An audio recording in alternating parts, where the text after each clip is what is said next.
Alright, so in continuing to talk about John Mayer's gear that he's using at the Sphere residency with Dead & Company, today we're diving into a bit more details around the amp rig. Specifically, if you watched my last video where I just talked about the actual amps that we were seeing, I mentioned that any of the cabs that you see on screen, like in this photo you're going to be looking at on your screen right now, none of them are mic'd up. There are no mics going on for any of the cabs that John is apparently, or appears to be using at least, on the stage. And then O'Teal went on to mention that actually none of the amps are live on stage at all. There's no sound coming out of them, period. They're completely silent, which is something we've seen with the Sphere kind of shows and the way it's set up. You have to have as quiet of a stage as absolutely possible. So the theories kind of went out the window of, okay, well, is John, number one, actually using those amplifiers? Is he miking them kind of underneath the stage or off stage something? Is it going into some sort of, cab simulator sort of thing? But then John actually put an end to the rumors rather quickly and posted this video to his Instagram where he said, "File this under whatever it takes. This shipping crate stashed behind some road cases in this loading dock of the Sphere of Vegas houses a couple of my guitar amps that are mic'd up and being heard with the rest of Dead & Company. If you happen to be walking through, you've got no choice but to hear it. Bonus points if you can name the song I'm playing." So really cool to get some behind the scenes kind of information right from John and actually kind of see everything that's going on, but we'll play the clip in full for you guys and then discuss.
So the first thing that you can tell from the clip that John posted is whatever is in those crates behind his kind of road cases, it's loud. As he said, you've got no choice but to hear it. It is blaringly loud. And that's one thing I love about John is that in a case where he could have done something like what the Edge did and used the universal audio, all the different kind of amp simulator pedals for his tone for the Sphere, John was kind of like, nah, I'm going to actually still have amps running and we're just going to mic them far away in the loading dock where they're not bleeding into the actual kind of stage and kind of venue, but where I'm still going to get the tone and everything that I want. And now, what is in John's crates, we're not going to speculate at all on. I'm not going to try and guess what speakers are in there. I'm not going to try and guess what actual cabinets he's using, because full disclosure, I know what he's using.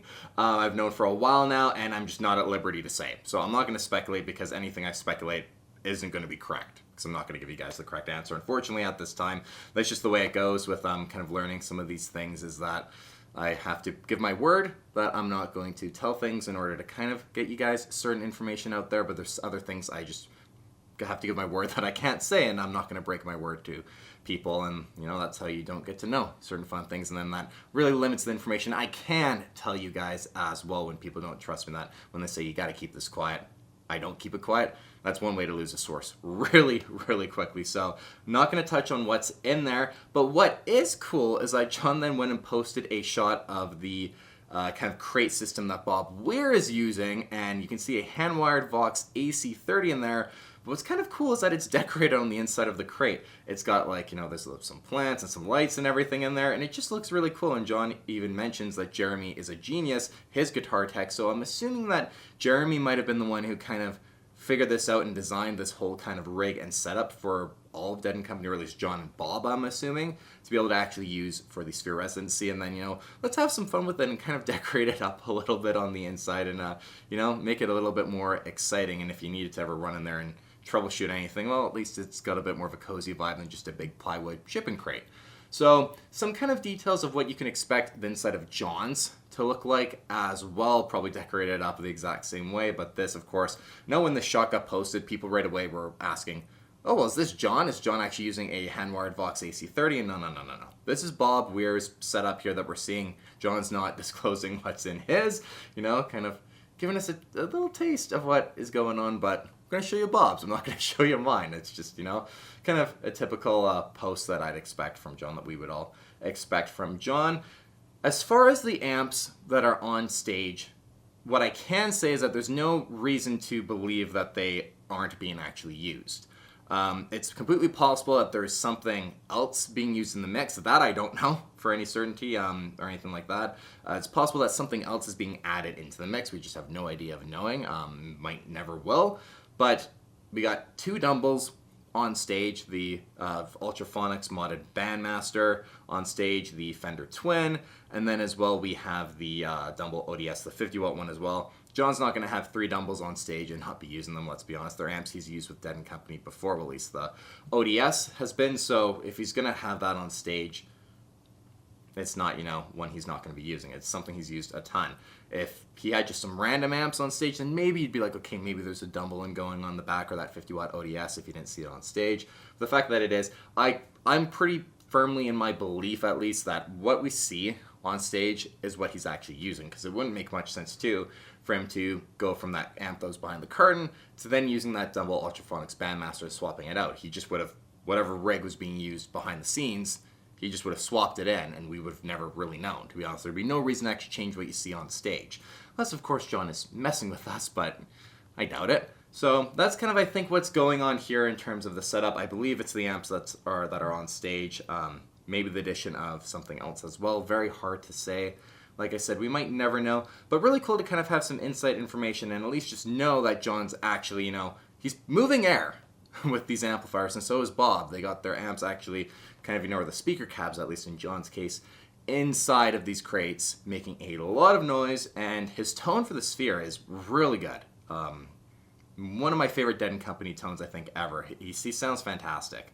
Yeah, he's sounding really, really great, so of course it's John. He's always going to sound great, but there you guys go. That's just some quick kind of information and details that I've still needed to cover on the channel in terms of kind of what's actually going on with John's amplifiers. I've touched on the amp rig, the guitars, Jeff Beck's Strat as well, and then more details around that actual Fender Bandmaster that was Ultraphonics modded by Dumble. Some more details we've learned on that. So if you guys haven't watched any of those videos for more details on the kind of gear that John's using at the Sphere, go check out all of those videos if you haven't already. And until the next time, you guys, thanks so much for watching. Take care. We'll see you on the next one.